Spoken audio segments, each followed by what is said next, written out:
تین گول میز کانفرنسیں ہوئی تھی، پہلی اور دوسری میں محمد علی جناح بھی شریک تھے، تیسری 1932 میں ہوئی، اب وہ شریک نہیں ہوئے اس لیے کہ وہ سیاست چھوڑ چکے تھے، وہ تو سیاست کو خیر بات کہہ کر اب پریکٹس کر رہے تھے، لیکن علامہ اقبال اس میں گئے تھے، وہاں موقع ملا، قریبی ملاقاتیں ہوئیں، گفتگویں ہوئیں، اور ان ملاقاتوں کے نتیجے میں یہی انجیکشن علامہ اقبال نے محمد علی جناح کے ذہن اور فکر کے اندر لگایا ہے کہ بات کرو اسلام کے احیاء کی، وہ چیز کہ جو مسلمانوں کے جذبات کے اندر گرمی پیدا کرے، حرارت پیدا کرے۔ اس حوالے سے یہ جو انجیکشن لگایا گیا ہے، اسی سے پھر یہ کہ ان کے مزاج کے اندر ایک تبدیلی آئی۔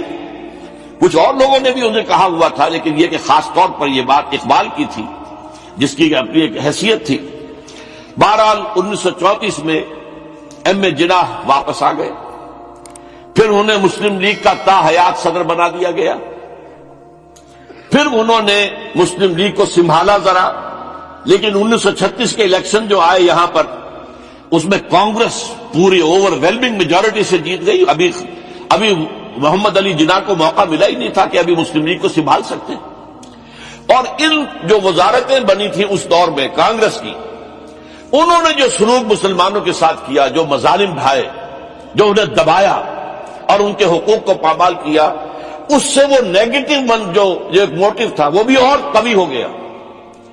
اور اس کے بعد پھر محمد علی جناح نے 1937 سے لے کر 1947 تک، ایک لفظ میں استعمال کر رہا ہوں کہ آپ گھبرا نہ جائیں، 1937 سے 1947 تک اسلام کی قوالی گائی، پورے 10 برس اسلام اسلام اسلام اسلام، ہمیں اسلام چاہیے، اسلامی تہذیب ہم چاہتے ہیں، اسلامی قانون ہم چاہتے ہیں، ہمارے قوانین اور ہیں، ہمارا مذہب نہیں ہے، وہ دین ہے، وہ زندگی کے تمام معاملات پر۔ یہ جو ہے، میں قوالی اس لیے کہہ رہا ہوں کہ قوالی میں تکرار ہوتی ہے، جس تکرار کے ساتھ یہ اب اس موقع پر آ کر محمد علی جناح قائد اعظم بن گئے۔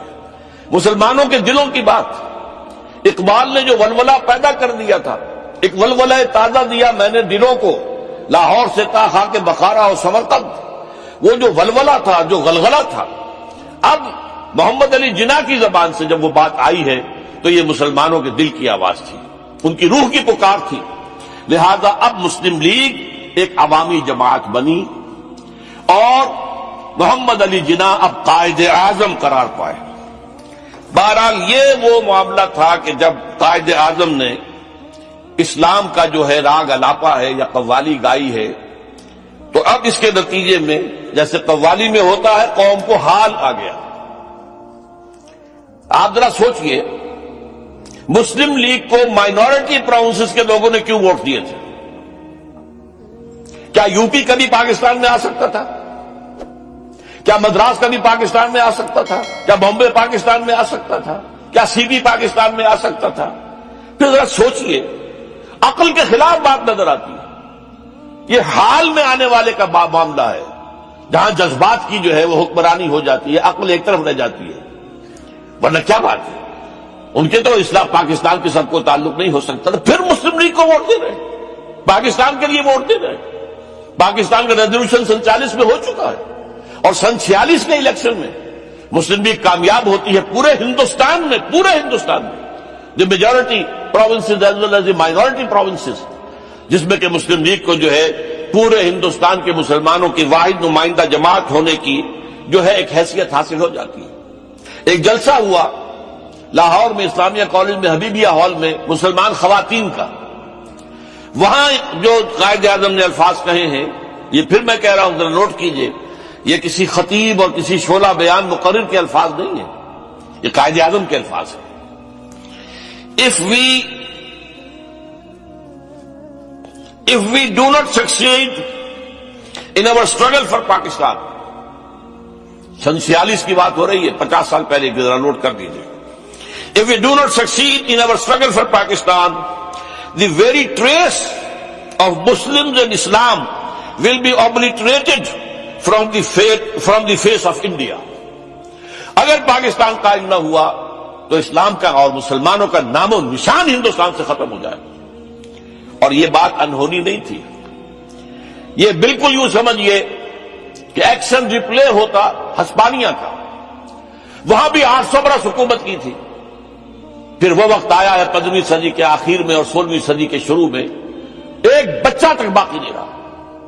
یا سارے قتل، یا زندہ جلا دیے گئے، یا انہیں بھر بھر کر جہازوں کے اندر. اور میڈیٹرینین کیا ہے وہاں، خاص طور پر اسپین کے اور شمالی جو وہ ساحل ہے افریقہ کا، اس میں کتنا فاصلہ ہے، جہازوں میں بھر بھر کے شمالی جو ساحل تھا اس پر ڈمپ کیا گیا. کوئی ایک بچہ تک نہیں وہاں بچا جہاں 800 برس تک حکومت کی تھی. اللہ تعالیٰ کا یہ قانون ہے کہ اگر کوئی قوم اللہ سے وعدہ کرے کہ اللہ ہمیں آزادی دے، ہم تیرے دین کا بول بالا کریں گے، اللہ اسے آزادی دیتا ہے اور آزماتا ہے. میں نے اس وقت آج جو شروع میں 2 آیات پڑھی تھی وہ مسلم لیگ کی تحریک اور تحریک پاکستان پر بہت منطبق ہوتی ہیں. سورہ انفال کی آیت ہے وَاذْكُرُوا إِذْ أَنْتُمْ قَلِيلٌ، یاد کرو جب کہ تم اقلیت میں تھے، تھوڑے تھے، تعداد کم تھی. وہ جو خوف کا ایلیمنٹ تھا، وَاذْكُرُوا إِذْ أَنْتُمْ قَلِيلٌ مُسْتَضْعَفُونَ فِي الْأَرْضِ، تمہیں زمین میں دبا دیا گیا تھا، ہندو ڈومینیٹ کر رہا تھا. تخافون ان یتخطفکم الناس، تمہیں خوف لاحق تھا. اور وہ یہ الفاظ میں بیچ میں ایڈ کر رہا ہوں کہ اگر ہندوستان اسی طرح آزاد ہو گیا 1 مین 1 ووٹ سے تو تمہیں تو ختم کر دیں گے، تمہیں اچک کر لے جائیں گے، لوگ ختم کر دیں گے. فآواکم، تو اللہ نے تمہیں پناہ دی. وأیدکم بنصرہ، اور تمہاری مدد کی اپنی نصرت سے. ورزقکم من الطیبات لعلکم تشکرون، اور تمہیں اپنی پاکیزہ رزق کے ذریعے سے تمہاری امداد کی تاکہ تم شکر کرو. شکر کیا تھا؟ اب وہ دین قائم کرو جس کا وعدہ کیا تھا، جس کے لیے دعائیں کی تھی، وہ دین قائم کرو. لیکن اس کے ساتھ ہی میں نے آپ کو آیت سنا دی، یہ سورہ اعراف کی ہے. اس میں یہ ہے کہ بنی اسرائیل نے حضرت موسیٰ سے شکایت کی تھی، اے موسیٰ تمہارے آنے سے پہلے بھی ہم پر یہ فرعونی جو ہے ظلم ڈھا رہے تھے، اور تمہارے آنے کے بعد بھی ہماری تقدیر میں تو کوئی تبدیلی نہیں ہوئی. تو حضرت موسیٰ نے جواب دیا عَصَىٰ رَبُّكُمْ أَن يُهْلِكَ عَدُوَّكُمْ، قریب ہے کہ تمہارا رب تمہارے دشمن کو ہلاک کر دے. یہ ہلاک کر دے، جان لیجئے ہندو کی ہلاکت تھی. مہاتما گاندھی چند مہینے پہلے کہہ چکا تھا کہ پاکستان صرف میری لاش پر بن سکتا ہے، اور پاکستان بنا. غور کیجئے ذرا پاکستان کیسے بن گیا. میری کتاب کا حوالہ دیا تھا عزیز ماکر سعید نے، استحکام پاکستان، میں نے اس میں شائع کیا یہ معجزہ تھا، کوئی کسی حساب کتاب میں آنا والا نہیں ہے. کہاں مسلمان قوم، کہاں عددی اعتبار سے 3 گنا ہندو، وہ تعلیم میں آگے، تنظیم میں آگے، ہر پیسے میں آگے، وہ تجارت میں آگے، صنعت میں آگے. اور پھر اس کے بعد نمبر 2 مسلمانوں کے نہایت مؤثر حلقے پاکستان کے خلاف. ابوالکلام آزاد جیسا جینیس وہ برہمو سماج کے زیر اثر آ گیا. اور گاندھی جو ہے وہ خود کہتا تھا کہ میں راجہ رام موہن رائے کا میں وہ چیلا ہوں. لیاقت علی خان کی شہادت کے بعد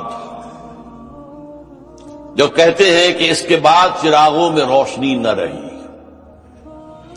اسلام کا وہ کھیل ختم. کیا اسباب تھے، کون ذمہ دار ہے، یہ ایک علیحدہ بحث ہوگی. لیکن بحث سے مجموعی پوری قوم مسلمانان پاکستان ذمہ دار ہیں، مجرم ہیں کہ اس کے بعد اسلام کی طرف کوئی پیش رفت نہیں ہو سکے. اسلام کا نظام آف سوشل جسٹس، عدل، فریٹرنیٹی، ایکوالٹی اینڈ فریڈم کہاں ہے؟ آپ کو معلوم ہے کہ سیاست اور حکومت پر وہ پورا رنگ جو ہے سیکولرزم کا وہ چھایا ہوا ہے. اور نمبر 2 معیشت پر سود جس سے بڑھ کر کوئی گناہ اسلام کی روح سے نہیں ہے. کسی گناہ پر اللہ کی طرف سے چیلنج نہیں آیا، اس سود کے گناہ پر چیلنج ہے. اگر باز نہیں آتے ہو فَاذَنُوا بِحَرْبٍ مِّنَ اللَّهِ وَرَسُولِهِ، تو اللہ اور اس کے رسول کی طرف سے اعلان جنگ ہے تمہارے خلاف، الٹیمیٹم. اور کسی کے بارے میں نہیں آیا جس کے بارے میں حضور کی یہ حدیث بھی موجود ہے سنن ابی داؤد میں، اور ربا 70 حوبن، سود کے گناہ کے 70 حصے ہیں، کچھ چھوٹے ہیں کچھ بڑے ہیں. ایسروہا، اس میں سب سے ہلکا اس کے مساوی ہے ان یلکح الرجل امہ، کہ کوئی شخص اپنی ماں کے ساتھ زنا کرے. یہ سود. اور جس کو مفکر ہے پاکستان علامہ اقبال نے جو کہا، از ربا آخر چمی زائد فتن، کسنا دانت لذت قرض حسن. اس سود کے بطن سے کیا چیز پیدا ہوگی؟ یہ ام الخبائث ہے. اس سے تو خبائث ہی وجود میں آئیں گے، فتنے ہی وجود میں آئیں گے. اگلی آیت، فلما آتاہم من فضلہ، جب اللہ نے انہیں اپنے فضل سے نواز دیا، بخلوا بہ، اب بخل سے کام لیا. وتولوا، پیٹ موڑ لی، وہم موردون، اعراض کیا. یہ وعدہ خلافی کی اب سزا کیا ہے؟ اگلی آیت میں، فعاقبہم نفاقا فی قلوبہم، تو اللہ نے سزا کے طور پر ان کے دلوں میں نفاق پیدا کر دیا. یہ سزا ہے آج جو امت مسلمہ پاکستانی کو اللہ تعالی کی طرف سے دی جا چکی ہے. نفاق، پہلا نفاق نفاق باہمی. ہم ایک قوم ہوتے تھے، اب قومیتوں میں تحلیل ہو چکے ہیں. وہ ایک قوم کہاں ہے؟ ڈھونڈ اب ان کو چراغ رخ زیبا لے کر. اب تو عصبیتیں ہیں، صوبائی عصبیتیں ہیں، ایتھنک ہیں، علاقائی ہیں، لسانی ہیں، پھر مذہبی اختلافات ہیں، اور ان کی تلخی ہے. کہاں ہے وہ قوم؟ نفاق باہمی. سب سے پہلا نفاق باہمی 1971 میں 2 لخت ہوا پاکستان. تاریخ کی عظیم ترین ہزیمتوں میں سے ایک وہ تھی. اندرا گاندھی نے کہا، we have ایونجڈ our 1000 years defeat، ہم نے اپنی 1000 سالہ شکست کا بدلہ چکا دیا، اور ہم نے 2 قومی نظریے کو بے آف بنگال کے اندر غرق کر دیا ہے. 93,000 مسلمان ہندوؤں کا قیدی، پرزنرز آف وار. 93,000. ہمارا کتنا اسلحہ ان کے ہاتھ لگا تھا. ہمارے جو پھر بہرحال تھا وہ پاتال کو آ چکا تھا. وہ تو میں تفصیل میں نہیں جا سکتا، وقت زیادہ ہو گیا ہے. تو پاکستان اسی وقت ختم ہو سکتا تھا، اس لیے کہ مغرب پاکستان پر بھی سارے ہمارے ڈیفنسز ٹوٹ چکے تھے. سیالکوٹ سیکٹر ٹوٹ چکا تھا، راجستھان سیکٹر ٹوٹ چکا تھا. صرف ایک ٹکا خان ٹاسک فورس لے کر بیٹھا ہوا تھا، اور وہ تھا سلیمان کی ہیڈ ورکس میں. بس ایئر فورس ہماری پیرالائز ہو چکی تھی. وہ تو اللہ نے ابھی ہمیں مہلت دینی تھی. چھوٹا عذاب دکھایا تھا، وَلَنُذِيقَنَّهُم مِّنَ الْعَذَابِ الْأَدْنَىٰ دُونَ الْعَذَابِ الْأَكْبَرِ لَعَلَّهُمْ يَرْجِعُونَ. ہم انہیں بڑے عذاب سے پہلے چھوٹے عذاب کا مزہ چکھائیں گے تاکہ شاید کہ جاگ جائیں، ہوش میں آ جائیں، لوٹ آئیں. لَعَلَّهُمْ يَرْجِعُونَ. تم جانتے ہو جب مجھے یہ احساس ہوتا ہے کہ پاکستان بن چکا ہے تو میری روح کو کس قدر اطمینان ہوتا ہے. یہ مشکل کام تھا اور میں اکیلا اسے کبھی نہیں کر سکتا تھا. میرا ایمان ہے کہ یہ رسول خدا صلی اللہ علیہ وسلم کا روحانی فیض ہے کہ پاکستان وجود میں آیا. اب یہ پاکستانیوں کا فرض ہے کہ وہ اسے خلافت راشدہ کا نمونہ بنائیں تاکہ خدا اپنا وعدہ پورا کرے اور مسلمانوں کو زمین کی بادشاہت دے. معلوم ہوا قائد اعظم کے علم میں وہ احادیث بھی تھیں جن میں یہ پیشن گوئی ہے کہ قیامت سے قبل پوری دنیا میں نظام خلافت قائم ہوگا اور امت محمد صلی اللہ علیہ وسلم کی حکومت قائم ہوگی. Table will be turned. ابھی جو ہو رہا ہے وہ یقیناً جو ہے اور حالات خراب سے خراب تر بھی آئیں گے. ابھی اور کچھ روز فضاؤں سے لہو برسے گا، لیکن in the long run the table will be turned, اور ہوگا. اس کی خبر دی ہے محمد رسول اللہ صلی اللہ علیہ وسلم نے. 2 عظیم شخصیتیں مسلمانوں نے ہند کے اندر پیدا ہوئی. ان دونوں کو ہم کہہ سکتے ہیں کو فاؤنڈرز آف پاکستان. ایک علامہ اقبال جو مفکر، فلسفی، دانشور، شاعر، اور دوسرے مسٹر ایم اے جناح. میں وضاحت کر دوں کہ میری تقریر کے اس حصے میں لفظ قائد اعظم استعمال نہیں ہوگا. قائد اعظم وہ بعد میں بنے. ایک طویل عرصے تک وہ مسٹر ایم اے جناح تھے. اس کی میں کچھ تھوڑی سی تشریح ابھی آپ کے سامنے کر دوں گا. تو اس دور کے حوالے سے جب بات ہوگی تو میں مسٹر جناح یا مسٹر ایم اے جناح کہوں گا، قائد اعظم نہیں. تو دوسری طرف مسٹر ایم اے جناح تھے جو بیرسٹر تھے، وکیل تھے اور ساتھ ہی ایک سیاسی کارکن بھی تھے۔ ان کی شخصیتوں کے بعض پہلو جو ہے بہت دلچسپ ہے، بہت مختصر میں اس کا اشارہ کر رہا ہوں۔ دونوں بہت ہی یوں سمجھیے کہ قریبی ہم عصر۔ علامہ اقبال جو ہے مسٹر جناح سے صرف 10.5 مہینے چھوٹے تھے۔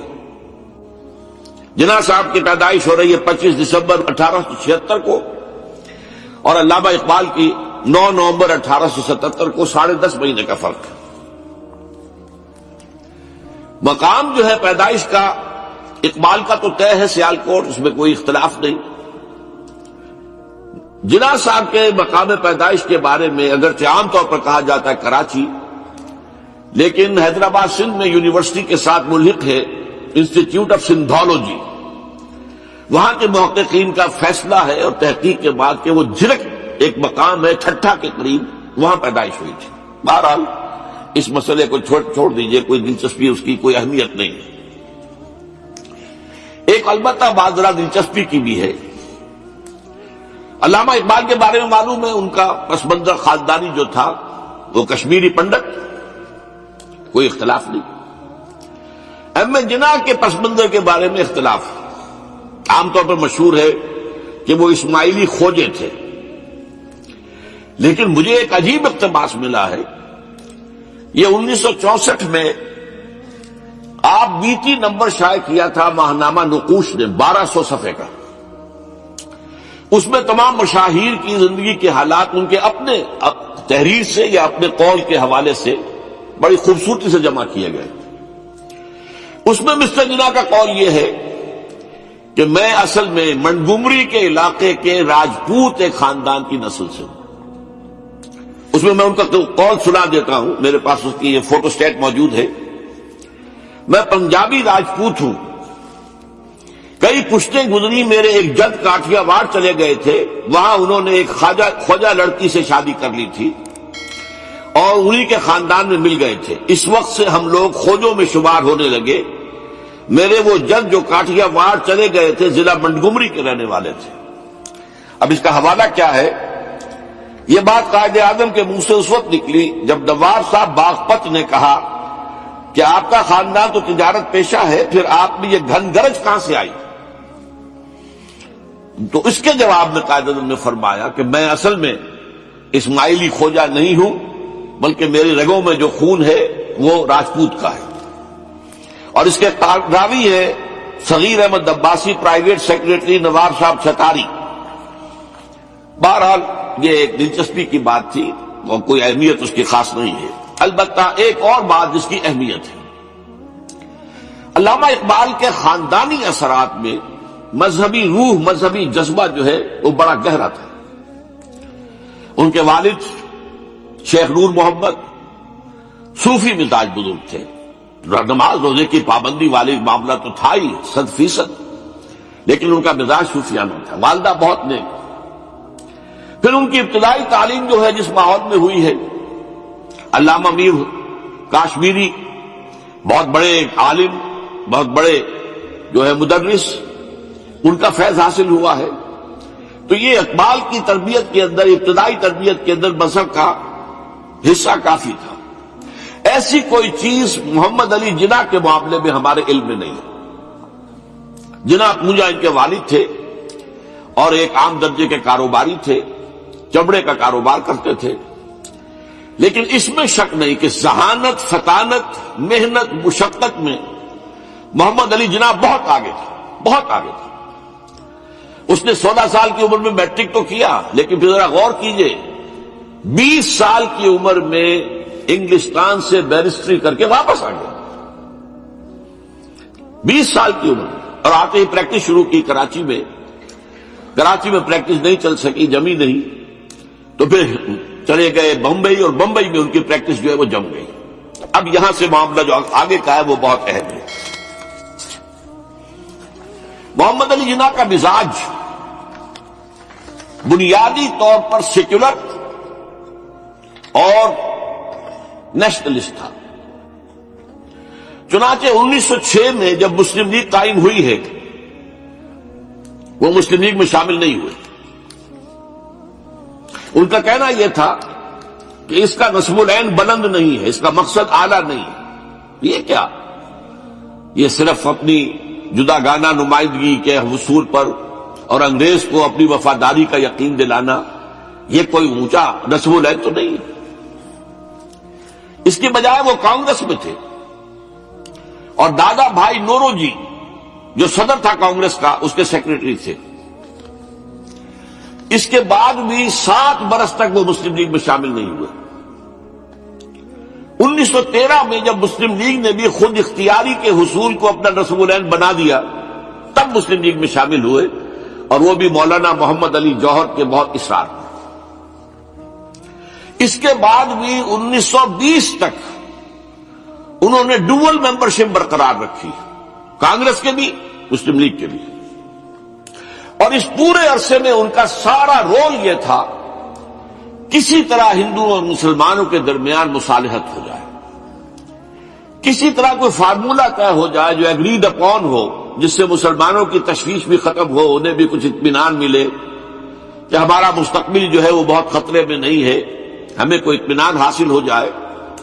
اس کے لیے کوئی فارمولہ بنے، کسی طریقے کی محنت کی جائے، اس کے لیے جو سر توڑ کوشش انہوں نے کی ہے۔ اور جان لیجیے کہ ان کے ذہن کے اندر، جیسا کہ میں نے کہا ہے، وہ انداز جو ہے وہ سیکولر اور نیشنلزم کا بہت گہرا تھا۔ ان کو ان کی خدمات کے طفیل میں کہا گیا ایمبیسڈر ہندو مسلم اتحاد کا سفیر، اور یہ کہنے والا کون؟ گوکھلے۔ لیکن یہ کہ انہیں قدم قدم پر مایوسی کا سامنا کرنا پڑا۔ انہوں نے بڑی محنت کر کے، چونکہ 1920 تک ان کے پاس ڈوئل ممبرشپ تھی، تو کوشش کی کہ کانگریس کا اور مسلم لیگ کا اجلاس ایک ہی مقام پر ہو، تاکہ لیڈروں کا آپس میں میل جول، گفتگو، وہاں پہ ان کے بھی سارے لیڈر آئے ہوئے ہوں، ادھر کے بھی آئے ہوئے ہوں، تو اس سے یہ کہ گفت و شنید سے کوئی راستہ نکل آئے۔ چنانچہ 1915 میں بمبئی میں اجلاس ہوا، اور 1916 میں لکھنؤ میں، اور لکھنؤ میں پہلی مرتبہ ہندوؤں نے کچھ مسلمانوں کے اس مطالبے کو تسلیم کیا کہ انتخابات جو ہیں جداگانہ اصول پر ہوں گے، مسلمانوں کو ان کی جو تعداد ہے آبادی کی اس کی نسبت سے سیٹیں ملیں گی۔ یہ جناح کی بہت بڑی کامیابی تھی۔ لیکن اس کے پس منظر میں نوٹ کیجئے ایک اور چیز تھی بڑی اہم۔ سن 1918-19 سے ایک عظیم تحریک ہندوستان میں شروع ہو چکی تھی، تحریک خلافت، کیونکہ خلافت عثمانیہ کو ختم کرنے کے لیے بڑی سازشیں چل رہی تھیں۔ یہودی سرگرم تھے، اور برطانیہ کے ذریعے سے وہ چاہتے تھے کہ اس کو جو ہے وہ ختم کیا جائے، خلافت کو۔ اس وقت ہندو مسلمان ایک ہو گئے تھے۔ گاندھی خلافت کی تحریک میں شریک ہوا، حالانکہ کہاں گاندھی کہاں خلافت، کیا ان میں رشتہ کیا ہے، لیکن اسے اندازہ ہو گیا تھا کہ اگر ہم نے مسلمانوں کا ساتھ اس وقت نہیں دیا، جبکہ پورا ہندوستان گونج رہا تھا، بولی اماں محمد علی کی جان بیٹا خلافت پہ دے دو، ساتھ ہیں تیرے شوکت علی بھی جان بیٹا خلافت پہ دے دو، پورا ہندوستان، ایک عظیم تحریک تھی، اس میں کوئی شک نہیں، بہت بڑی تحریک۔ لہذا اس پس منظر میں اسی کا اثر میں سمجھتا ہوں یہ ہوا کہ لکھنؤ پیکٹ ہوا 1916 میں، اور قائد اعظم کو اس میں کچھ سہولت جو ہے وہ نظر آ گئی، اپنی کامیابی کی شکل نظر آئی۔ لیکن جیسے ہی تحریک خلافت ختم ہوئی، ختم تو اس لیے ہو گئی کہ مصطفیٰ کمال پاشا نے خود ختم کر دی خلافت۔ وہ تو جیسا کہ پھر علامہ اقبال نے بھی کہا تھا، چاک کر دی ترک نادا نے خلافت کی قبا، سادگی اپنوں کی دیکھ اوروں کی عیاری بھی دیکھ۔ بھارت خلافت ختم ہو گئی تو وہ سارا جوش خروش وہ سارا ختم ہو گیا۔ اس لحاظ سے یہ ہے کہ صورتحال تبدیل ہو گئی، اور اب ہندوؤں کے اندر دوبارہ وہ اپنی جو عصبیت اور مسلمانوں کے خلاف ان کے اندر جو جذبات تھے وہ اوپر ابھر کر آئے۔ چنانچہ 1928 میں نہرو رپورٹ شائع ہوئی ہے، جس نے کہ اس معاملے کے اندر ساری امیدیں جو مسلمانوں کو ہو سکتی تھی ہندوؤں سے، ان سب کا قلع کما کر دیا۔ معلوم ہوا کہ ہندو کسی درجے میں بھی مسلمانوں کو کوئی حیثیت دینے کو تیار نہیں۔ یہ نہرو رپورٹ جو ہے یہ بہت یوں سمجھیے کہ ٹرننگ پوائنٹ ہے۔ اس کے بعد جناح صاحب نے کوشش اور کی، تجاویز دہلی کچھ اور خاکہ دیا کہ کم سے کم یہ مان لو، وہ بھی رد کر دی گئی۔ پھر 14 نکات دیے، وہ بھی رد کر دیے گئے۔ اس کا نتیجہ یہ نکلا کہ انتہائی مایوس، دل گرفتہ، دل شکستہ ہو کر محمد علی جناح نے ہندوستان کو خیر بات کہہ دیا۔ یہ نوٹ کیجئے، ان کی زندگی کا ایک دور یہاں ختم ہوتا ہے۔ 1931 میں وہ انگلستان منتقل ہوئے، ایک کوٹھی خریدی، اپنی لیگل پریکٹس شروع کر دی اور ہندوستان کی سیاست سے بالکل کنارہ کشی کر لی۔ اب آئیے ذرا دوسری طرف، دوسری شخصیت جو ابھری وہ کون؟ علامہ اقبال۔ میں عرض کر چکا ہوں کہ ان کی ابتدائی تعلیم میں اور خاندانی پس منظر کے اندر مذہبی اثرات بڑے گہرے تھے۔ بہرحال انہوں نے ایم اے کیا ہے غالباً 1897 میں، اور اس وقت کا کچھ اقبال جو ہے، اس وقت سے لے کر 1905 تک کا اقبال، ایک طرف تو اس میں بھی نیشنلزم تھا، ہندی نیشنلزم، یہ نوٹ کر لیجیے۔ چنانچہ اسی دور کا اس کا ترانہ ہے، سارے جہاں سے اچھا ہندوستان ہمارا۔ آج بھی جو ہندوستان کا ریڈیو ہے اور ہندوستان میں حکومت کے زیر اعتماد اس ترانے کی جو ہے وہ بڑی سرپرستی ہوتی ہے، بہت اس کو جو ہے نشر کیا جاتا ہے، سارے جہاں سے اچھا ہندوستان ہمارا، ہم بلبلیں ہیں اس کی، وہ گلستاں ہمارا۔ بلکہ اس زمانے میں ایک ایسا شعر بھی انہوں نے کہا ہے جس کی کہ پھر شدید ترین نفی بعد میں ان کے اشعار سے ہوئی ہے۔ انہوں نے ایک نیا شوالہ کے نام سے جو نظم لکھی کہ سچ کہہ دوں اے برہمن گر تو برا نہ مانے، تیرے صنم قدوں کے بت ہو گئے پرانے۔ اسی میں ایک شعر ہے کہ پتھر کی مورتوں میں سمجھا ہے تو خدا ہے، خاک وطن کا مجھ کو ہر ذرہ دیوتا ہے، خاک وطن کا مجھ کو ہر ذرہ دیوتا ہے۔ اس درجے گہرا انڈین نیشنلزم اقبال کے اندر بھی موجود تھا۔ لیکن جب اقبال انگلستان گئے ہیں، یہ 28 برس کی عمر میں انگلستان گئے ہیں سن 1905 میں، اور 3 سال وہاں رہے، انگلستان اور جرمنی، اور بیرسٹری بھی کی، اور چونکہ فلسفی تھے پی ایچ ڈی بھی کر کے آئے۔ اس عرصے میں معلوم ہوتا ہے کہ اقبال کی قلب ماہیت ہو گئی۔ یہ میرا ایک تجربہ ہے، بڑا پرانا ہے، میرا مشاہدہ تھا۔ 1970 میں پہلی مرتبہ میں انگلستان گیا تھا، میرے چھوٹے بھائی وہاں زیر تعلیم تھے، انہوں نے بلایا تھا۔ وہاں میں نے دیکھا کہ یونیورسٹیوں میں پڑھنے والے ایک ایک P H D, 2 P H D کرتے ہوئے لوگ بیٹھتے ہیں، جمعے کے روز قرآن پڑھتے ہیں، درس قرآن ہوتا ہے، اور وہ ایک دوسرے سے قرآن پڑھ کے سنتے بھی ہیں تاکہ جو تجوید کی غلطیاں ہوں ان کی تصحیح ہو سکے۔ اور میں نے سوچا کہ پاکستان میں اس سطح کے لوگ جو ہیں کبھی اس قسم کی مصروفیت میں مبتلا مجھے تو نظر نہیں آئے۔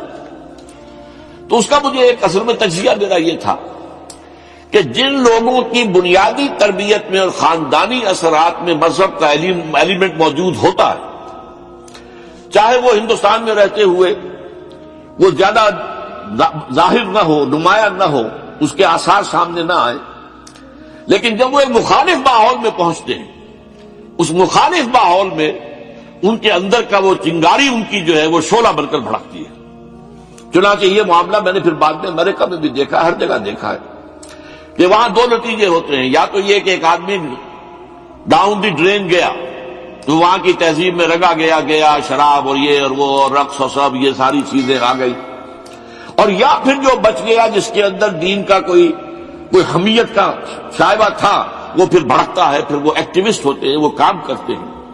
لہذا یہ معاملہ جو ہے علامہ اقبال کے ساتھ پیش آیا، اور خود انہوں نے کہا بھی ہے مسلمان کو مسلمان کر دیا طوفان مغرب نے۔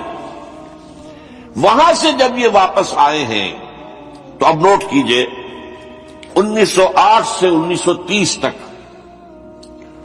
یہ جو 22 برس ہیں، علامہ اقبال نے کیا کیا نوٹ کیجئے، وہ آپ جانتے بھی ہیں، میں صرف گنوا رہا ہوں۔ اسلام کے نظام فکر اور فلسفہ اور حکمت کو بیان کیا، اپنی شاعری کے ذریعے سے بھی، اپنی نثر کے ذریعے سے بھی۔ قرآن کی ایک نہایت جدید اور بہت عمدہ تفسیر، اگرچہ تفسیر کے نام سے آپ کو کہیں تفسیر اقبال نہیں ملے گی، لیکن کلام اقبال خود تفسیر ہے۔ وہ دعویٰ کرتا ہے کہ میرے پیغام میں سوائے قرآن کے کچھ نہیں ہے. گر دلم آئی نئے بے جوہر است ورب حرفم غیر قرآن مزمرست پردہ نامو سے فکرم چاک کن ای خیابہ راز خارم پاک کن. یہ مناجات بحضور سرور کائنات صلی اللہ علیہ وسلم وہ کہتے ہیں کہ اے اللہ کے نبی، اللہ کے رسول، اگر میرے پیغام میں کہیں قرآن کے سوا کوئی شے شامل ہو گئی ہے میری شاعری میں تو آپ میرے فکر کا پردہ چاک کر دیجیے. روز محشر خار و رسوا کن مرا، اور قیامت کے دن مجھے ذلیل اور خار کیجیے گا، اور بے نصیب از بوسہ پاکن مرا، اور مجھے اپنی قدم بوسی سے محروم کر دیجیے گا. یہ بات کہہ رہا ہے، اس کا دعویٰ ہے، اس نے جو کچھ کہا قرآن سے کہا. اس کی شاعری جو ہے میرے نزدیک، اور میں نے تو اپنی جو سورسز گنوائی ہیں کہ میں نے جو قرآن مجید کا فکر یا سوچ جو بھی آپ اسے کہیں، جو تھوڑا بہت مجھے میسر ہوا ہے، ان میں نے 8 اشخاص کو نمایاں طور پر بیان کیا ہے. 4 یہ ہیں دو کے جوڑے. 2 ابوین ہیں، ابوالکلام ابوالعلا مودودی، ابوالکلام آزاد. 2 دکترین ہیں، ڈاکٹر اقبال، ڈاکٹر رفیع الدین. 2 شیخین ہیں، شیخ الہند مولانا محمود حسن جن کا ترجمہ ہے قرآن مجید کا، اور اس پر حواشی ہے شیخ الاسلام شبیر احمد عثمانی. 2 ہی عین مولانا فراہی اور مولانا اصلاحی جنہوں نے قرآن مجید کے مضامین کے اندر جو اندرونی نظم ہے اسے واضح کیا. علامہ اقبال میری ایک بہت بڑی سورس ہے، بلکہ سب سے زیادہ گہرا اثر مجھ پر جو ہے بچپن سے جو ہوا ہے وہ تو علامہ اقبال کا ہے. 5ویں جماعت کا طالب علم تھا جب ان کا یہ شعر میرے ذہن میں کہیں چپک کر رہ گیا ہے، جواب شکوہ کا، وہ زمانے میں معزز تھے مسلمان ہو کر اور تم خار ہوئے تاریخ قرآن ہو کر. پھر علامہ اقبال نے مغربی فکر پر شدید تنقید کی، بہت بڑا ناقد، اور خاص طور پر مغربی تہذیب جو ہے اس کی نفی کی. یہ سارا کام کیا، اور اس سب سے بڑھ کر وہ تجدید ملت اسلامی کا علمبردار بن کر سامنے آیا. اس نے خوشخبری دی کہ دنیا میں اسلام کے غلبے کا دور آنے والا ہے. ملت اسلامیہ جو اس وقت دبی ہوئی ہے، پسی ہوئی ہے، پوری دنیا میں پامال ہے. آپ کو معلوم ہے کہ پہلی جنگ عظیم کے بعد کیا صورت ہو گئی تھی. سلطنت عثمانیہ کی جب دھجیاں بکھیر دی گئی اور کولونیل امپیریلزم جو ہے پورے عالم اسلام پر حکمران تھا، پورا عالم اسلام جو ہے محکوم. اگرچہ یہ دبے ہوئے ہیں، پسے ہوئے ہیں، گرے ہوئے، لیکن ان کا دوبارہ غلبہ ہوگا، یہ ابھریں گے، ملت اسلامیہ کی تجدید ہوگی، اسلام کی نشر ثانیہ ہوگی. اسلام کے روشن مستقبل کے مبشر بن کر علامہ اقبال سامنے آئے. اور ایک اور جو بہت بڑا کام کیا وہ وہی وطنی قومیت کی شدید نفی، بلکہ شدید کا لفظ بھی کافی نہیں ہے، شدید ترین نفی کی ہے. اس لیے کہ اس وقت وطنی قومیت جو ہے اس وقت مسلمانوں کو اپنے اندر انگلف کرنے کے لیے پوری قوت کے ساتھ زور لگا رہی تھی. میں نے علامہ اقبال کے حوالے سے جو باتیں کی ہیں کہ احیاء فکر اسلامی اور تجدید ملت اسلامی، اس کے ساتھ ساتھ ہندوؤں میں کیا ہو رہا تھا اس دور میں، ان کے ہاں بھی ان کی مذہبی تجدید کا عمل بڑی شدت کے ساتھ شروع ہوا. اس میں بھی چند ناموں کا میں تذکرہ کرنا چاہوں گا. بنکم چیٹرجی، اس نے بندے ماترم کا یہ جو ترانہ ہے آج بھی بھارت کے اندر مجبور کیا جا رہا ہے مسلمانوں کو بھی کہ وہ بھی اسکولوں کے اندر یہ ترانہ پڑھیں، اور ابھی مسلمان رجسٹ کر رہے ہیں. اس میں وہ زمین کی بندگی، بھارت ماتا ہم تیرے بندے ہیں، اور یہ جو ہے ہندو رینائسنس کا ایک بہت بڑا جو ہے یوں سمجھیے کہ علمبردار. پھر دوسری شخصیت سامنے آئی، راجا رام موہن. یہ شخص بہت بڑا فاضل، بڑا عالم، 10 کے قریب زبانیں جو ہیں ان کا ماہر، جس میں یورپینز بھی اور ایسٹرن بھی. پھر یہ کہ یہ مسلمانوں کا ہمدرد بن کر آیا. انگریز نے جب یہاں پر ان کے پادریوں نے تسلیس کی تلقین شروع کی ہے تو آئینہ توحید کے نام سے اس نے کتابچہ لکھا اس کی نفی کے لیے. اس حوالے سے یہ کچھ ایسی شخصیت بننے کی کوشش کر رہا تھا کہ مسلمان بھی اس کو قبول کریں. اور اس کے بعد پھر اس نے برہمو سماج کے نام سے ایک ادارہ قائم کیا. یہ وہی تھا کہ جو اس سے پہلے اکبر نے جو فلسفہ دیا تھا دین الہی، بھئی اللہ کا معاملہ کرو، صرف اللہ کو سب مانتے ہیں، صرف نام ہے مختلف ہے، کسی نے کوئی نام رکھ دیا، کوئی مہادیو کہتا ہے، کوئی کچھ کہتا ہے، کوئی گاڈ کہتا ہے، سب خدا کو تو سب مانتے ہیں۔ یہ جو رسالت کا معاملہ ہے اور شریعت کا معاملہ ہے، یہ فساد کی جڑ ہے۔ رسالت کی بنیاد پر شریعتیں مختلف، عبادتیں مختلف، ذرا اس کو پیچھے ڈالو۔ تو دین اکبر یا دین الہی اس کا نام تھا، اس کے اندر بھی در حقیقت کوشش یہ تھی کہ تمام مذاہب کو ایک ہاون دستے میں ڈال کے اور اس کو کوٹ کے اور چھان پیس کے ایک صفوف بنا کر ایک کامن مذہب ہندوستان کا وجود میں لایا جائے۔ بہرحال اس وقت اللہ تعالیٰ نے کھڑا کیا ہے حضرت مجدد الفسانی رحمۃ اللہ علیہ کو، کہ جنہوں نے اس فتنے کی سرکوبی کی۔ اس نے بھی مجلس ازدی کے نام سے ایسا ہی ادارہ شروع کیا، اور یہ گویا کہ ٹھنڈی چھری کے مانند، اس لیے کہ اسلام کا دار و مدار تو رسالت پر ہے۔ بقول اقبال بمصطفیٰ برساں خویش را کے دی ہماؤست، اگر بہو نہ رسیدی تمام بول حبیست۔ اسلام کا تو سارا معاملہ، دین جو ہے اس کا سارا جو دار و مدار ہے وہ رسالت پر ہے، نبوت پر ہے، اسی پر شریعت کا سارا دار و مدار ہے۔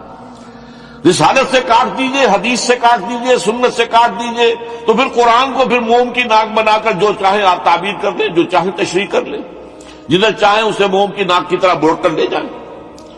بہرحال اس معاملے میں بھی پھر ایک تیسری تحریک جو شروع ہوئی وہ بہت ملیٹنٹ تھی، آریہ سماج، دیانند سرسوتی نے، یہ ملیٹنٹ تھی اور بڑی اس کی جو ہے پذیرائی ہوئی ہندو معاشرے میں۔ انہوں نے کھل کر یہ کہا کہ ہندوستان صرف ہندوؤں کا ملک ہے، یہاں مسلمانوں کے لیے کوئی جگہ نہیں، لہذا یا ہندو ہو جائیں مسلمان اور یا پھر یہاں سے ہجرت کر جائیں۔ کھل کر آریہ سماج، اسی کے تحت پھر مہاسبھا بنی، اسی کے تحت آر ایس ایس، انتہائی ملیٹنٹ آرگنائزیشن جو ہے ہندوؤں کی، یہ سب جو ہے دیانند سرسوتی کا۔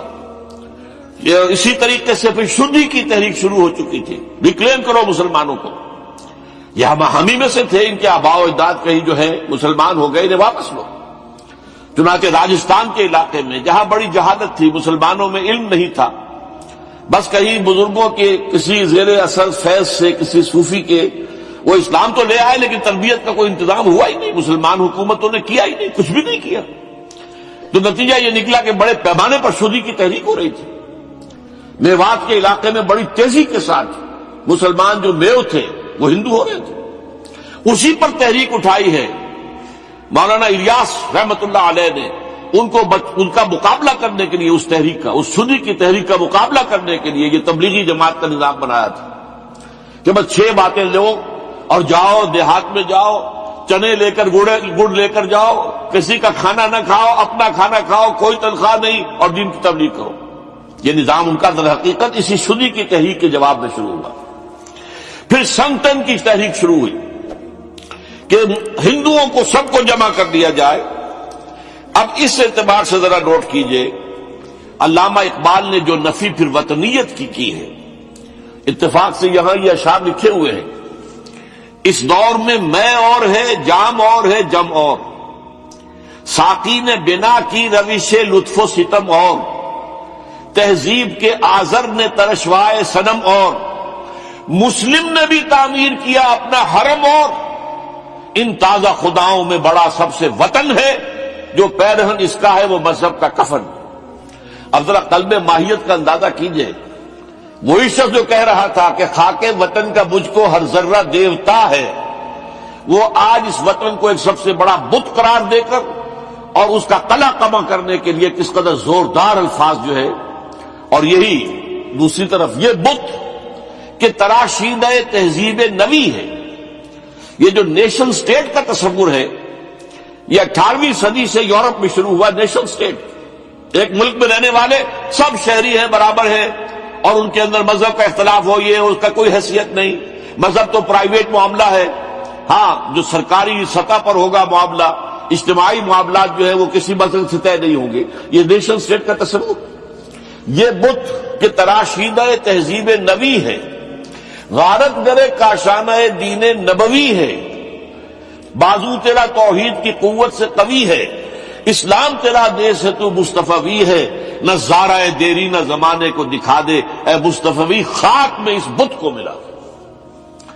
اس سے بھی زیادہ مجھے ملا ہے ایک ان کے تختہ جو ہے، منزل راہ رواں دور بھی دشوار بھی ہے، کوئی اس قافلے میں قافلہ سالار بھی ہے، بڑھ کے خیبر سے ہے یہ مارکہ دین و وطن۔ خیبر، غزوہ خیبر سے کہیں بڑھ کر یہ دین و وطن کا مارکہ، کہ ہمارے نزدیک ہماری قومیت کی بنیاد ہمارا دین۔ آج دنیا یہ کہتی ہے کہ قومیت کی بنیاد وطن ہے، یہ جو مارکہ دین و وطن ہے، بڑھ کے خیبر سے ہے یہ مارکہ دین و وطن۔ اس زمانے میں کوئی حیدر کرار بھی ہے تو واقعہ یہ ہے کہ علامہ اقبال نے اس سلسلے میں وہ رول بھی پلے کیا کہ جو حضرت مجدد الفسانی رحمۃ اللہ علیہ نے دین اکبری کا قلع قبا کرنے میں ادا کیا تھا، اور اس میں کوئی شک نہیں ہے۔ اس اعتبار سے میں کہا کرتا ہوں کہ حضرت مجدد الفسانی کے بروز کی حیثیت رکھتے ہیں علامہ اقبال، اور ان کو جو گہری نسبت تھی، حاضر ہوا میں شیخ مجدد کی لحد پر، وہ خاک کے ہے زیر فلک مطلع انوار، گردن نہ جھکی جس کی جہانگیر کے آگے، جس کے نفس گرم سے ہے گرمی احرار، وہ ہند میں سرمایہ ملت کا نگہباں، وہ ہند میں سرمایہ ملت کا نگہباں۔ ملت کا سرمایہ تو سارا کا سارا جو ہے ایمان پر رسالت سے۔ آپ حضرت مجدد الفسانی کے خطوط پڑھیے، سب سے زیادہ زور اطاعت رسول، اطاعت رسول، اطاعت رسول، اطاعت رسول۔ جس کی جڑ کاٹنے کی کوشش کی تھی دین الہی کے ذریعے سے اکبر نے، اس کو دوبارہ مستحکم کیا ہے وہ مجدد الفسانی رحمۃ اللہ علیہ نے۔ اب آئیے 1930 کا ماہ دسمبر، اس میں ایک بات ہم دیکھ چکے، محمد علی جناح ہندوستان کی سیاست سے مایوس ہو کر ملک چھوڑ کر انگلستان میں جا کر آباد ہو چکے، اور اس ضمن میں ایک واقعہ میں آپ کو سنا دوں۔ ایس ایم اکرام صاحب کا نام بہت سے حضرات کے علم میں ہوگا، ان کی 3 کتابیں جو ہیں بڑی مارکت الارا ہیں، آب کوثر، موج کوثر، روض کوثر۔ ادارہ ثقافت اسلامیہ کے ڈائریکٹر رہے بہت عرصے تک، بہت پڑھے لکھے آدمی تھے۔ وہ آکسفورڈ میں پڑھتے تھے اس زمانے میں۔ وہ لندن گئے، انہوں نے محمد علی جناح صاحب سے ملاقات کی اور کہا کہ آپ کیوں چھوڑ کر آ گئے ہندوستان کے مسلمانوں کو آپ کی رہنمائی کی ضرورت ہے۔ تو جواب جو تھا محمد علی جناح کا وہ نوٹ کرنے کے قابل ہے۔ ہندوز آر انکوریجیبل، یہ ہے جو نتیجہ نکالا تھا محمد علی جناح نے۔ یوں سمجھیے کہ 24 برس کی محنت شاقہ کہ کوئی اتحاد کا فارمولہ طے ہو جائے، کوئی بنیاد ہو جائے، کوئی ہمارے مابین متفق علیہ اسکیم بن جائے، لیکن جس درجے مایوس ہوا ہے شخص، ہندوز آر انکوریجیبل، یہ ناقابل اصلاح ہے۔ اور مسلمانوں کا حال یہ ہے کہ ان کا ایک لیڈر جو بات مجھ سے کرتا ہے صبح کو وہ شام کو ڈپٹی کمشنر کو بتا دیتا ہے۔ تو اب میں ایسی قوم کی رہنمائی کیسے کروں؟ تو یہ میں نے آپ کو یہ واقعہ بھی سنا دیا کہ وہ مایوسی کا عالم کیا تھا۔ لیکن اب جو ہے 1930 میں جبکہ مسلم انڈیا کا ایک سورج تو غروب ہو گیا تھا، مغرب میں جا کر بیٹھ گیا، مغرب میں سورج غروب ہوتا ہے، ایم اے جناح تو وہاں بیٹھ گئے۔ ایک سورج اب طلوع ہوا ہے مسلم لیگ کے پلیٹ فارم پر، یہ ہے علامہ اقبال۔ 1930 کا جو ان کا خطبہ ہے الہ آباد کا، وہ بہت اہم، بہت اہم، بہت اہم۔ ایک تو یہ کہ انہوں نے اپنی شاعری کے ذریعے سے وطنیت کی جو نفی کی تھی اور مسلم قومیت کا جو اس بات کیا تھا، اسے ایک فلسفیانہ انداز میں سوشیولوجی، عمرانیات کے مسلمہ اصولوں کی روشنی میں جس طریقے سے مدلل بیان کیا ہے، اس اعتبار سے وہ ایک بہت قیمتی دستاویز ہے۔ لیکن اس کے ساتھ ہی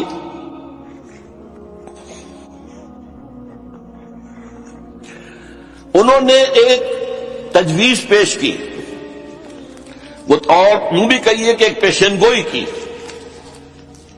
وہ پیشن گوئی یہ تھی کہ ہندوستان کے شمال مغرب میں ایک مسلمان ریاست قائم ہوگی، اور پھر یہ بھی کہا میں مطالبہ کرتا ہوں کہ وہ قائم ہو۔ البتہ اس میں بعض لوگ جو ہیں اس پر یہ تنقید کرتے ہیں کہ علامہ اقبال نے تو یہ کہا تھا I would like to see the Punjab, the North West Frontier Province, Sindh and Balochistan amalgamated into a single state. Self-government within the British Empire or without the British Empire. The formation of a consolidated Northwest Indian Muslim state appears to me to be the final destiny of the Muslims, at least of Northwest India. اس میں اعتراض یہ کیا جاتا ہے کہ علامہ اقبال نے تو ہندوستان کے اندر برطانیہ کے حکومت کے اندر کے لیے تجویز دی تھی، لیکن یہ بات غلط ہے۔ اصل میں نوٹ یہ کیجئے کہ 1930 تک تو اس کا کوئی امکان ہی نظر نہیں آتا تھا کہ انگریز ہندوستان چھوڑ کے چلا جائے گا۔ تو اس وقت کے لیے ان کی تجویز یہ تھی کہ ہندوستان میں ایک صوبہ بنا دیا جائے، یہ آج کا پاکستان، یا یوں سمجھیے کہ جو کچھ عرصے پہلے 1 یونٹ بنا تھا، برٹش انڈیا میں بھی یہ 1 یونٹ کی حیثیت سے ایک سٹیٹ بن جائے، تاکہ اس علاقے میں مسلمانوں کے اندر جو کچھ قومیتی کچھ تھوڑا تھوڑا فرق ہے، کلچر کا فرق ہے، کچھ ان طرح کی چیزیں، زبانوں کا فرق ہے، تو یہ جو ہے مل جل کر ان کے اندر ایک قوم کا تصور جو ہے باقاعدہ پیدا ہو جائے۔ اسی لیے وہ کہتے ہیں I demand the formation of a consolidated Muslim state in the best interest of India and Islam. اب اس میں وہ بات یہ کہتے ہیں کہ for Islam it will be an opportunity to rid itself of the stamp that Arabian imperialism was forced to give it, to mobilize its laws, its education, its culture, and to bring them into closer contact with its own original spirit and with the spirit of the modern time.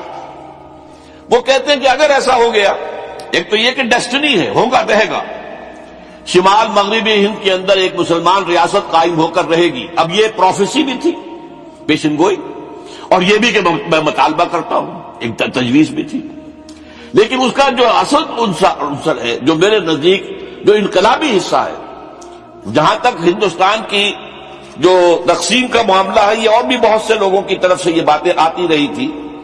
میرے پاس یہاں پہ 14 نام لکھے ہوئے ہیں جنہوں نے ہندوستان کی تقسیم کا تذکرہ کیا، لیکن جس انداز میں، جس پلیٹ فارم پر آل انڈیا مسلم لیگ کا جو اینوئل سیشن ہے اور اس میں صدر کی حیثیت سے خطبہ دے رہا ایک شخص، تو یہ حیثیت جو ہے یہ بہت نمایاں، اور اس میں جس انداز میں بات کہی گئی ہے اس میں جو ایک پازیٹو عنصر ہے۔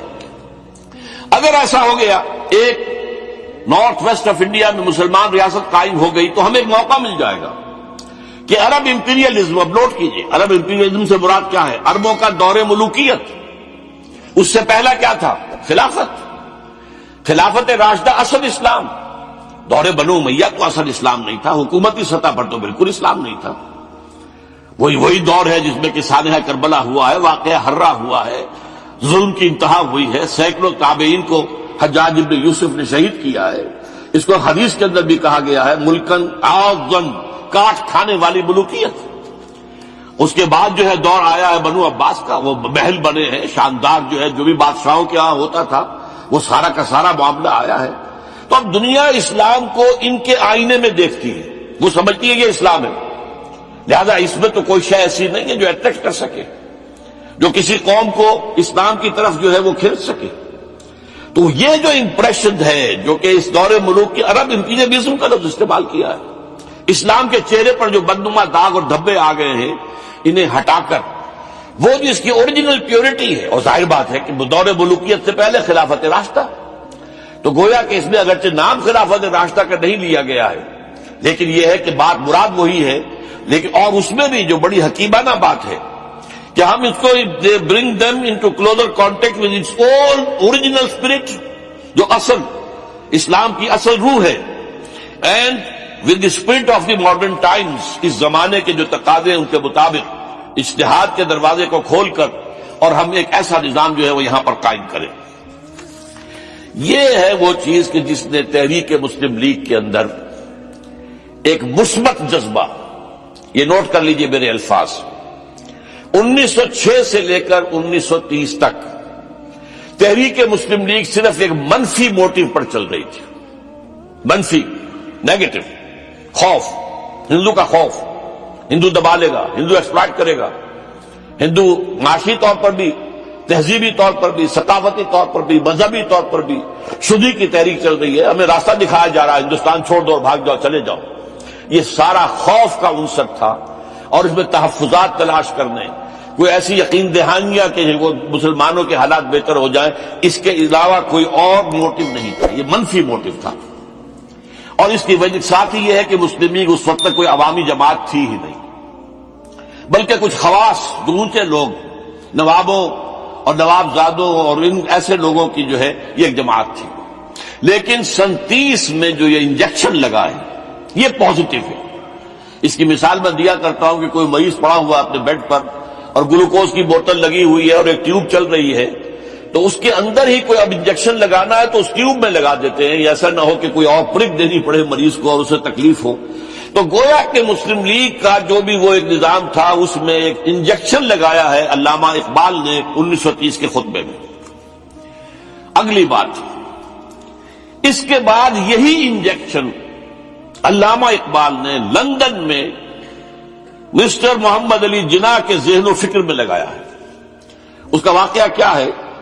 3 گول میز کانفرنسیں ہوئی تھی، پہلی اور دوسری میں محمد علی جناح بھی شریک تھے، تیسری 1932 میں ہوئی اور وہ شریک نہیں ہوئے، اس لیے کہ وہ سیاست چھوڑ چکے تھے، وہ تو سیاست کو خیر بات کہہ کر اب پریکٹس کر رہے تھے، لیکن علامہ اقبال اس میں گئے تھے، وہاں موقع ملا، قریبی ملاقاتیں ہوئیں، گفتگویں ہوئیں، اور ان ملاقاتوں کے نتیجے میں یہی انجیکشن علامہ اقبال نے محمد علی جناح کے ذہن اور فکر کے اندر لگایا ہے کہ بات کرو اسلام کے احیاء کی، وہ چیز کہ جو مسلمانوں کے جذبات کے اندر گرمی پیدا کرے، حرارت پیدا کرے۔ اس حوالے سے یہ جو انجیکشن لگایا گیا ہے اسی سے پھر یہ کہ ان کے مزاج کے اندر ایک تبدیلی آئی۔ کچھ اور لوگوں نے بھی انہیں کہا ہوا تھا، لیکن یہ کہ خاص طور پر یہ بات اقبال کی تھی جس کی اپنی ایک حیثیت تھی۔ بہرحال 1934 میں ایم اے جناح واپس آ گئے، پھر انہیں مسلم لیگ کا تا حیات صدر بنا دیا گیا، پھر انہوں نے مسلم لیگ کو سنبھالا ذرا، لیکن 1936 کے الیکشن جو آئے یہاں پر اس میں کانگریس پوری اوور ویلمنگ میجورٹی سے جیت گئی۔ ابھی محمد علی جناح کو موقع ملا ہی نہیں تھا کہ ابھی مسلم لیگ کو سنبھال سکتے، اور ان جو وزارتیں بنی تھیں اس دور میں کانگریس کی، انہوں نے جو سلوک مسلمانوں کے ساتھ کیا، جو مظالم ڈھائے، جو انہیں دبایا اور ان کے حقوق کو پامال کیا، اس سے وہ نیگیٹو جو ایک موٹو تھا وہ بھی اور قوی ہو گیا۔ اور اس کے بعد پھر محمد علی جناح نے 1937 سے لے کر 1947 تک، ایک لفظ میں استعمال کر رہا ہوں کہ آپ گھبرا نہ جائیں، 1937 سے 1947 تک اسلام کی قوالی گائی، پورے 10 برس اسلام اسلام اسلام اسلام، ہمیں اسلام چاہیے، اسلامی تہذیب ہم چاہتے ہیں، اسلامی قانون ہم چاہتے ہیں، ہمارے قوانین اور ہیں، ہمارا مذہب نہیں ہے، وہ دین ہے، وہ زندگی کے تمام معاملات پر۔ یہ جو ہے میں قوالی اس لیے کہہ رہا ہوں کہ قوالی میں تکرار ہوتی ہے، جس تکرار کے ساتھ یہ اب اس موقع پر آ کر محمد علی جناح قائد اعظم بن گئے۔ مسلمانوں کے دلوں کی بات، اقبال نے جو ولولہ پیدا کر دیا تھا، ایک ولولہ تازہ دیا میں نے دلوں کو، لاہور سے تا خاک بخارا اور سمرقند، وہ جو ولولہ تھا، جو غلغلہ تھا، اب محمد علی جناح کی زبان سے جب وہ بات آئی ہے تو یہ مسلمانوں کے دل کی آواز تھی، ان کی روح کی پکار تھی۔ لہذا اب مسلم لیگ ایک عوامی جماعت بنی اور محمد علی جناح اب قائد اعظم قرار پائے۔